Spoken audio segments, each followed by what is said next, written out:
Salut Marc, ça va? Bah, du coup, avec ta voiture, là, t'as réussi à te débrouiller? Oh Alex, j'avais une question par rapport à mes congés. J'aurais besoin de 2-3 jours en plus, c'est possible? Ça va Nico, tu fais quoi?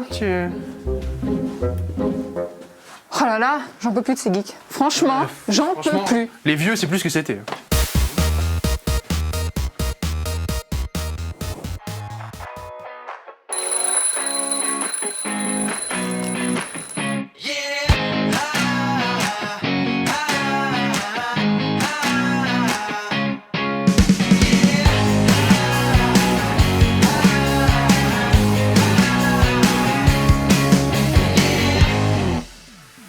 Jesus Coffee, bon matin. Bienvenue. Ah non, on va se prendre des bonbons encore, mais c'est pas vrai. C'est sa semaine, Oh là là. jusqu'au bout. Jusqu'au bout. C'était bien lancé. Et ça fait mal du Québec. Ça fait mal. Du Québec à la tête de Marc. C'était. Alors, jeunes gens, on est en train de se faire bombarder par quelqu'un qui veut partir. Bon, alors. Non, viens ici, viens. Non, mais oui, mais t'es obligé. on va vous la- Parce voilà. que comme elle s'en va, elle voulait dire un petit mot. Qu'est-ce que tu veux nous dire ce matin? Tu t'en vas. Tiens, prends ça. Combien de temps tu pars? À jamais. 10 À jamais. jours. Et, 3 fois 6 jours. Ah ben c'est beaucoup quand même. Rentre dans l'écran. Ça vous fera des vacances. Bon, mais non, mais il faut nous faire des vidéos de là-bas. Hein.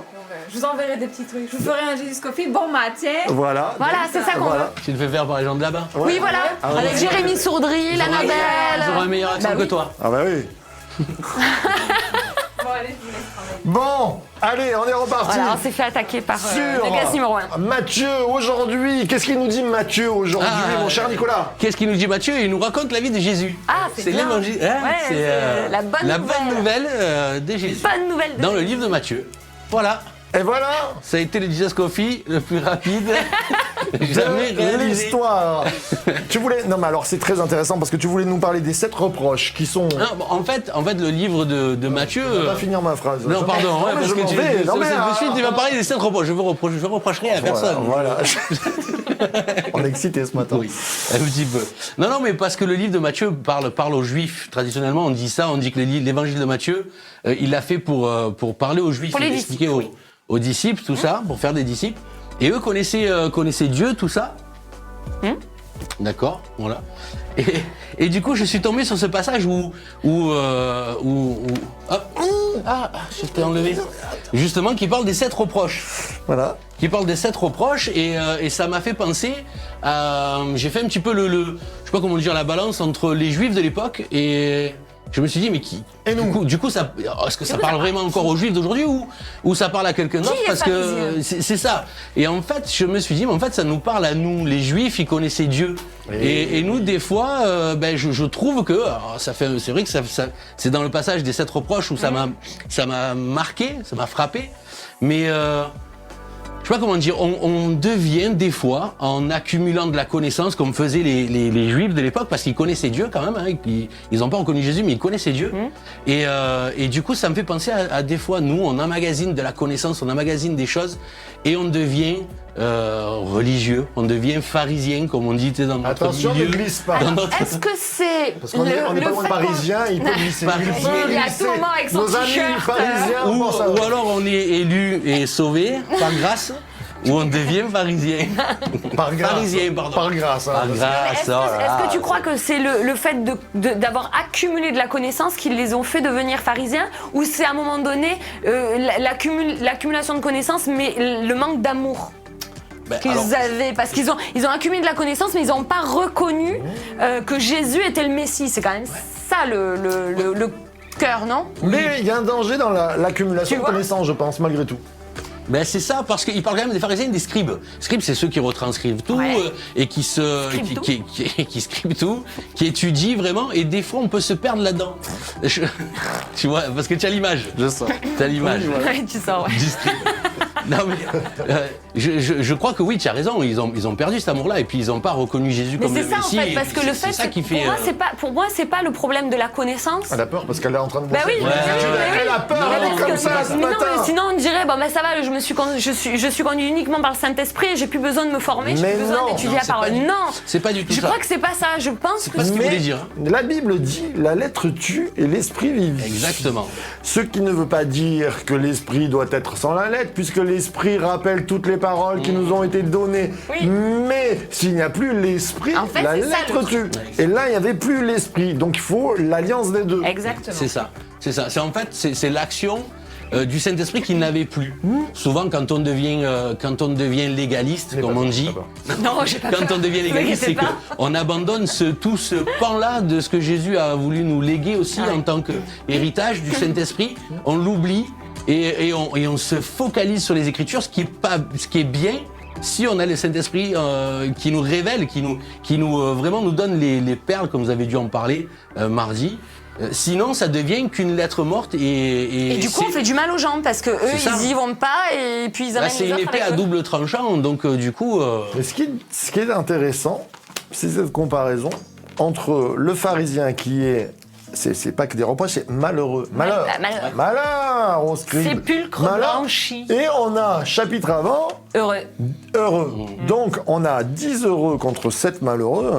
ça. Et à un moment donné, ce sont des... Attention, de heureux, on peut passer à malheureux. Eh oui. Et ça, c'est important. C'est aussi cette parabole des 10 vierges où, à un moment donné, il faut de l'huile dans nos lampes. Parce que Exactement. c'est pas le tout d'être vierge, de savoir qu'on va se marier, de savoir que l'époux va arriver, c'est d'être prêt. Eh oui. C'est ça. C'est ça, moi ça m'a comme frappé, en fait, voilà. Je me suis dit, tiens, faut quand même pas qu'on devienne ces pharisiens ou ces scribes gavés en manque d'humilité et gavés de connaissances Ouais. sans l'esprit, Tout sans à fait. l'action du Saint-Esprit en nous. Et moi, je partirais aussi sur les heureux parce que en fait, il y a deux styles de personnes en nous. Vous allez dire, oula, on est schizo. Non, mais c'est que des fois, on va tellement bien, c'est les lettres de l'Apocalypse, hein, quand on oublie, tu te crois riche, mais tu es pauvre, misérable et nu, on a oublié.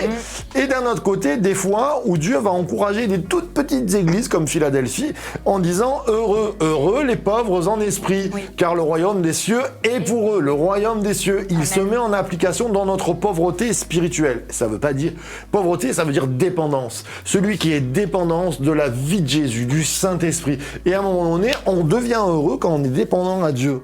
Quand on est auto-dépendant, eh ben c'est fini. Oui. Voilà, c'est Voilà. Bon, ben. Eh ben voilà, Je plaisante. voilà, c'est- Ah, mais c'est fini. c'est cool, waouh. Mais Alexandra, moi je pense que ce matin, on peut prier pour ça. Ouais. Pour que notre dépendance à Dieu, elle soit toujours... laissez venir à moi les petits-enfants. Qu'on puisse avoir ce cœur d'enfant dans des hommes faits. Paul va dire, soyez des hommes faits. Jésus va dire, ayez un cœur d'enfant. Cette alliance des deux, être un homme fait, parce que l'enfant, il va à tout vent de doctrine. Il nous est demandé de bien comprendre ça, d'avoir de la connaissance, et en même temps, toujours d'avoir ce cœur d'enfant, de dire, on va prier, on y croit. C'est ça, c'est le parallèle avec le sel. De la terre. Exactement. Parce que quand il dit vous êtes le sel de la terre, je vous envoie, vous êtes le sel, vous êtes la lumière du monde, vous êtes le sel de la terre. Le sel de la terre, il sert à quoi le sel? À donner du goût, à raviver les saveurs autour. Des aliments. L'aubergine salée, elle est quand même meilleure que l'aubergine pas salée. Voilà, donc ça révèle le goût de l'aubergine. Donc quand il nous envoie comme ça, il nous demande cet équilibre-là, de pas trop mettre de sel, mais d'en mettre quand même, parce que ça donne du goût. Amen, c'est bon ça. Chantal, Ouais. c'est celle dédicace à Chantal quand même. Elle Ah, c'est pas comprendra. gentil. Ok. Elle comprendra. C'est pas... Ah, mais pas de sel. Non. Ah. Et le pauvre Jean-Marc. Jamais. Mais bon. Mais bon, chante Alléluia au Seigneur. Allez, on va prier. Amen. Seigneur Jésus, merci pour ta présence et merci parce que tu nous donnes tes instructions et tu nous demandes aussi de faire attention à nos cœurs, de faire attention à toujours être connecté à toi, à te rechercher pour toi et pas pour ce que tu Alléluia. donnes, à rechercher le Dieu de la bénédiction et pas la bénédiction de Dieu. Nous voulons, Seigneur Jésus, être le sel de la terre, nous voulons être la lumière du monde, nous voulons pas être cachés, nous voulons avoir cette saveur qui donne du goût et pas qui assèche ou qui fait régresser les choses. Seigneur Jésus, aide-nous à, dans notre quotidien, à toujours garder ta parole, non pas pour taper, mais pour vivifier, pour donner la vie. Jésus, je prie pour chacun de nos cœurs. Aide-nous au quotidien à te rechercher, à t'aimer plus, à te ressembler, Jésus. Nous voulons prier, je veux prier pour mes amis qui passent peut-être par des moments compliqués aujourd'hui, qui ne perdent pas de vue qu'ils sont la lumière du monde, malgré les épreuves, malgré peut-être les circonstances de la vie. Ils restent la lumière du monde, ils restent le sel de la terre. Seigneur Jésus, viens revivifier dans les cœurs peut-être des espoirs qui sont morts, peut-être mets un vêtement de joie au lieu d'un vêtement de deuil aujourd'hui. Je prie vraiment pour que cette journée soit bénie en ton nom. Amen. Amen. Amen. Amen. Eh bien, c'est bon ça. Voilà. Les C'était mystères de Matthieu, on est rentré à l'intérieur et puis ça serait bon de voir d'autres bouquets mystères. Ouais, on en a un là. Je crois. Alors on y va. Ah ben, on y va. Au bouquet mystère. Alexandra, Oui, ça va? monsieur. Toujours en forme? Ouais, ça va. Donc cette semaine, je n'avais qu'une chemise. On a des problèmes de machine à laver. Ah bon, d'accord. Et voilà. Bon, moi, j'ai qu'un haut aussi. Non, c'est ma télé qui a pété, tiens. Ah bon? Clac. Ah oui. Non, mais des fois, il faut couper comme Mais ça. exact. Et puis la parole de Dieu, elle le dit. Oui. Il y a la rouille qui peut prendre, il y a le voleur qui C'est peut ça. venir, mais les richesses éternelles. Eh ben, elle demeure éternellement. Exactement. Voilà. Alors, ben voilà. Est-ce Donc, qu'on a une aujourd'hui- richesse éternelle là? Oui, Alors, moi, j'ai choisi ce livre aujourd'hui. Je l'ai lu l'année dernière. tout à fait. Et ça s'appelle L'Église, une passion, une vision de Rick Warren. Alors j'ai lu pas mal de bouquins de lui, il y a sur la vie spirituelle du croyant, etc. C'est vraiment fort hein, pour les nouveaux convertis. Et ça, c'est pour les responsables d'église. Mais ça, c'est le best-seller pour les responsables. Ouais. Même il y a du. Alors moi j'ai. Allez, on balance un gros truc ce matin, un gros dossier. Dans le genre, des fois, il y a des jeunes qui me disent « Oh, trop bien le slogan de l'église de la Chapelle, une église pour ceux qui n'y vont pas. » Oh Page 34 de l'église, une passion, une vision, une église pour ceux qui n'y vont pas. Non mais en fait, tous les responsables d'église se sont inspirés de ce bouquin. C'est pas la Bible, mais c'est les principes bibliques fondamentaux pour construire une église. Pour construire une église. Et puis c'est bien aussi, même si toi, tu te dis pas, on va dire, responsable d'une église, etc. Mais en tout cas, tu es responsable de ta maison, tu es membre de l'église, donc tu fais partie aussi de la construction de l'église. Je trouve que c'est important de lire ce genre de bouquin. Exactement. Voilà. Eh bien, bouquinez bien. Bouquinez bien, et puis n'oubliez surtout pas, source de vie, The Church to be. soyez bénis. Bye bye. Salut.